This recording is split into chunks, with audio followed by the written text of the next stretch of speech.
Hi everyone guys, यदि तुम 2023 का नीट का एग्ज़ाम देने वाले हो तो तुमको ये वीडियो ज़रूर देखना चाहिए। आज के इस वीडियो में मैं तुमको ऐसी 5 गलतियां बताने वाला हूं जो अक्सर नीट एस्पिरेंट करता है और जिसकी वजह से उसका सिलेक्शन क्या है नहीं हो पाता है। तो इन 5 गलतियों को आप कभी भी मत करना और इन गलतियों को समझना बहुत ज़्यादा इम्पोर्टेंट है। देखो, समझदार इंसान वही है जो दूसरों की गलतियों से सीख ले और खुद गलती ना करे, तो उसी को कहेंगे हम समझदार इंसान। तो आपको जो मैं मिस्टेक्स बता रहा हूँ जो जनरली बच्चे करते हैं, उन मिस्टेक्स को आज ही से आपको पूरी तरीके से अवॉइड कर देना है, पूरी तरीके से ख़त्म कर देना है और अपनी जर्नी है जो आपकी नीट 2023 की, उसमें आप क्या सक्सेसफुल हो सको, इसके लिए आपको क्या है आगे बढ़ते रहना है। तो चलिए हम वीडियो स्टार्ट करते हैं। तो देखिए, सबसे पहले बात आता है फर्स्ट पॉइंट का। तो देखिए, पॉइंट नंबर 1 है coaching not equal to selection. ज़्यादातर बच्चे ये सोचते हैं कि भाई मैं अच्छी कोचिंग में पढ़ने लगूंगा तो मेरा सिलेक्शन हो जाएगा। ये ज़्यादातर बच्चों की मेंटालिटी होती है कि भाई अच्छा कोचिंग मतलब सिलेक्शन के चांसेस बढ़ गए और सिलेक्शन हो जाएगा। तो देखो, सीधा सीधा कॉन्सेप्ट मैं तुमको बता रहा हूँ, coaching not equal to selection. Coaching को तुम एक बॉर्नवीटा या कॉम्प्लेन की तरह समझ सकते हो और जो आपकी सेल्फ स्टडी उसको आप खाने की तरह समझ सकते हो। जिस तरीके से खाने के बिना पेट नहीं बढ़ता है, सिर्फ कॉम्प्लेन या बॉर्नवीटा पीने से तुम्हारी सेहत बहुत अच्छी नहीं हो सकती है। सेहत अच्छी करने के लिए तुमको क्या है चाहिए होगा खाना। तो जिस तरीके से तुमको खाने की ज़रूरत है, फूड की ज़रूरत है, उसी तरीके से तुमको अपने नीट के एग्ज़ाम को क्रैक करने के लिए कहीं ना कहीं सबसे ज़्यादा ज़रूरी जो चीज़ है वो है तुम्हारी सेल्फ स्टडी। कोचिंग के बिना एक बार काम चल भी जाएगा, लेकिन सेल्फ स्टडी के बिना काम नहीं चलेगा। जिस तरीके से कॉम्प्लेन नहीं पियोगे, बॉर्नवीटा नहीं पियोगे, कोई दिक्कत नहीं होती है बच्चे को, लेकिन उसको खाना बहुत ज़्यादा ज़रूरी होता है।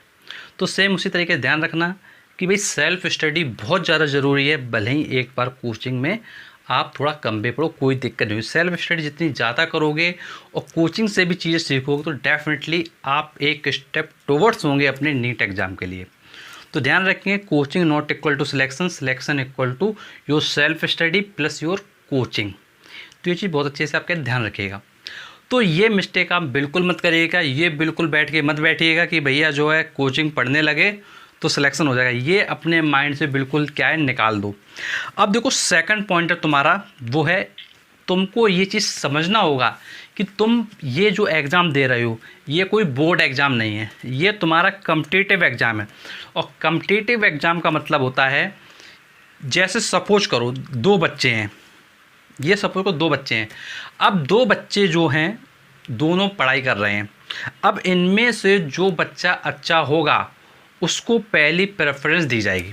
तो सेम चीज़ यहाँ पर है, नीट एग्ज़ाम दे रहे हो, सीट्स क्या हैं लिमिटेड हैं, उन लिमिटेड सीट्स पर उन बच्चों को बैठाला जाएगा जिनकी परफॉर्मेंस अच्छी होगी। तो यहाँ पर फ़र्क इस चीज़ से पड़ता है कि तुम अपने कंपटीटर से ज़्यादा कितनी मेहनत कर रहे हो। अगर तुम अपने कंपटीटर से कम मेहनत कर रहे हो, डैट मीन्स तुम अपनी सीट को क्या है पीछे करते जा रहे हो। अगर तुम अपने कंपटीटर से ज़्यादा मेहनत करो तो तुम अपने कंपटीटर से आगे वाले सीट पर दिखाई दोगे। तो ये तुमको डिसाइड करना है कि भाई तुम्हें कंपटीटर से पीछे जाना है या कंपटीटर से आगे जाना है। अगर कंपटीटर से आगे जाना है तो तुमको कंपटीटर से ज़्यादा मेहनत करनी पड़ेगी। यहाँ पर इस चीज़ से फ़र्क नहीं पड़ता है कि भाई तुम्हारे बोर्ड एग्ज़ाम में कितने नंबर थे। कई बच्चे ऐसे होते हैं जो बोर्ड एग्ज़ाम में बहुत अच्छे नंबर होते हैं लेकिन कंपटीटिव एग्ज़ाम में कम रह जाते हैं। देखो, कम रह जाते हैं बिकॉज वो या हो सकता है वो ओवर कॉन्फिडेंट हो चुके हों, या हो सकता है उन्होंने मेहनत करना कम कर दिया हो। तो देखो, एक चीज़ ये ध्यान रखना कि कम्पिटिटिव एग्ज़ाम को कम्पिटिटिव एग्ज़ाम की तरह ही लेना, अपने कम्पिटिटर को देखना और उस कम्पिटिटर से बीट करना। और देखो, कोशिश ये करो तुम कि जिस भी कोचिंग में तुम पढ़ते हो, कहीं भी पढ़ते हो, किसी भी शहर में पढ़ते हो, जो तुम्हारा इंस्टीट्यूट है उस इंस्टीट्यूट में कम से कम फर्स्ट पोजीशन पे आओ। फर्स्ट पोजीशन पर आने के लिए इतनी मेहनत करो जितना तुमसे हो सके। और देखो, तुम अगर अपने इंस्टीट्यूट में फर्स्ट रैंक पे रहोगे तो वहाँ से आपके चांसेस हैं कि भाई आप क्या है कहीं ना कहीं नीट जैसे एग्ज़ाम्स को बीट कर सको, नीट जैसे एग्ज़ाम में तुमको एक तुम्हारी सीट जो है पक्की हो सके।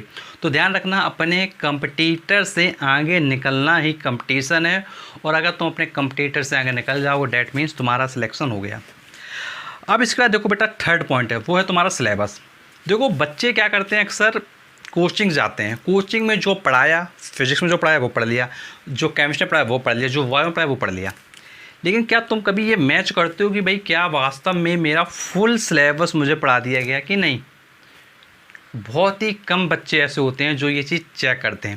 देखो जो चीज़ तुमको नहीं पढ़ाई गई है, जो चीज़ तुमको नहीं पढ़ाई गई है उसको भी आपको पढ़ना है, और ये तुमको ज़रूर चेक करना है कि जो टाइम चल रहा है आपका, उस टाइम में कितना सिलेबस आपका कवर कोचिंग ने करा दिया है और कितना कवर अभी तक नहीं कराया है।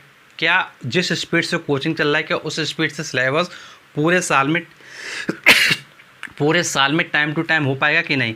अगर आपको लगता है कि भाई सिलेबस टाइम टू टाइम नहीं हो पाएगा, तो फिर तुमको क्या करना है, तुमको अपनी तरफ से और एफर्ट्स डालने की बहुत ज़्यादा आवश्यकता है। नॉर्मली देखो कोचिंग क्या करता है, शुरुआत में तो सिलेबस क्या स्लो करवाता है, धीरे धीरे पढ़ाते जा रहे हैं। जैसे ही थोड़ा 2-3 महीने बीतता है स्पीड बढ़ा लेते हैं, और लास्ट टाइम आता तो स्पीड बहुत तेज़ कर देते हैं, और उस चक्कर में बच्चे का क्या है, लॉस हो जाता है। देखो सिलेबस का मतलब ये होता है कि भाई हम उसी सिलेबस को एक सेम स्पीड के अकॉर्डिंग चलाएं। ये नहीं कि भाई शुरुआत में बहुत धीरे धीरे चल रहे थे, फिर थोड़ा और फास्ट कर दिया, फिर एकदम से फास्ट कर दिया। तो भाई एक ऐसा स्पीड मेंटेन करना चाहिए जहाँ पर क्या है हर एक बच्चे को क्लियर चीज़ें आसानी से हो सकें। तो इसलिए तुमको समझना होगा कि भाई हमको कोचिंग पर डिपेंडेंट नहीं होना है, हमको अपने आप पर डिपेंडेंट होना है, क्योंकि हमारी लाइफ है, अगर सिलेक्शन नहीं हुआ तो भाई हमको प्रॉब्लम होने वाली है, कोचिंग वाले का कुछ भी नहीं जाने वाला है। तो ये चीज़ तुमको बहुत अच्छे से समझना होगा। And guys, fourth point is your test. देखो काफ़ी बच्चे क्या करते हैं कि भाई वो टेस्ट नहीं देते हैं, वो सोचते हैं कि भाई अरे टेस्ट दूंगा तो और बच्चे भी देखेंगे, फिर भाई मजाक वगैरह बनेगा, या घर वालों को नंबर बताना पड़ेगा। देखो घर वालों को या तुम्हारे फ्रेंड को एट द एंड पता चलने वाला है कि भैया तुम्हारा नीट में हुआ या नहीं हुआ, ये पता चलने वाला है। तो आज तुम थोड़ा क्या है सुन लो, तुम टेस्ट वगैरह दे लो, हो सकता है तुम्हारी परफॉर्मेंस और इम्प्रूव कर ले जाओ, तुम और अच्छे से कर ले जाओ, तुम्हारा सिलेक्शन हो जाए। तो देखो इंपॉर्टेंट करो फाइनल गोल पर, कि भाई फाइनल गोल जब हमको मिले तो सब हमको अप्रिशिएट करें। सब अप्रिशिएट आपको तभी करेंगे जब आप कुछ अच्छे से आपने पढ़ा होगा, आप अपना सिलेक्शन वगैरह आप दिखा पाओगे। तो देखो ध्यान रखना है कि भाई अपने कंपटीटर से आगे निकलना है तुमको। तो इसलिए कहीं ना कहीं आपको अपने टेस्ट में परफॉर्मेंस देखना होगा, अपने कंपटीटर की परफॉर्मेंस भी देखना होगा कि भाई जो आपके कंपटीटर हैं, जो आपके साथ में बच्चे आप पढ़ रहे हैं, उनकी क्या परफॉर्मेंस रह रही है। और जैसा मैंने तुमसे कहा कि भाई तुम जिस कोचिंग में पढ़ते हो उस बैच में आप कोशिश करोगे भाई टॉप फर्स्ट पे रहने की। अगर फर्स्ट रैंक पे रहोगे तो डेफिनेटली कहीं ना कहीं आप अपनी मेहनत के प्रति सजग हैं, अच्छे से प्रिपरेशन कर रहे हैं। अब देखो लास्ट पॉइंट मैं आपको बता रहा हूँ, point number 5, that is your about coaching. देखो कोचिंग में जो भी पढ़ाया जा रहा है, जो भी स्ट्रेटजी बताई जा रही है, उसको सुने, समझें और उसको फॉलो करने की कोशिश करें। अगर आपको लगता है कि भाई कोई स्ट्रेटजी सही नहीं है या उसके अकॉर्डिंग वो चीज़ वर्क नहीं कर सकती है, तो आप अपनी स्ट्रेटजी स्वयं बनाएं। सिर्फ कोचिंग के ऊपर डिपेंडेंट नहीं होना है। अगर आपको लगता है कि भाई वो स्ट्रेटजी कोचिंग वाले की क्या है, हमारे ऊपर एप्लीकेबल नहीं हो रही है, तो भाई कोचिंग के सिर्फ स्ट्रेटजी के चक्कर में नहीं पढ़ना है, अपनी स्ट्रेटजी बनाना है, अपने अकॉर्डिंग बनाना है, अपनी परफॉर्मेंस के अकॉर्डिंग बनाना है, और उसके लिए फिर से अपने आप को बूस्टअप करना है, अपने आप को आगे लेके जाना है। अगर आप डेफिनेटली इन सब चीज़ों को एक सिस्टमेटिक वे से फॉलो करोगे, सिस्टमेटिक वे से करोगे, तो डेफिनेटली तुम क्या है अपने नीट एग्ज़ाम को आसानी से क्रैक कर ले जाओगे। और अगर तुमको कोई भी प्रॉब्लम होती है, कोई भी कन्फ्यूजन होता है जो आप पूछना चाहते हो, तो नीचे कमेंट बॉक्स से कमेंट करके पूछ सकते हो। और ऐसे इंटरेस्टिंग वीडियो के लिए आप चैनल को सब्सक्राइब कर लें, नोटिफिकेशन दबा दें, क्योंकि आपके लिए और भी मैं ऐसे इंटरेस्टिंग लाता रहूँगा। And thanks for watching our video.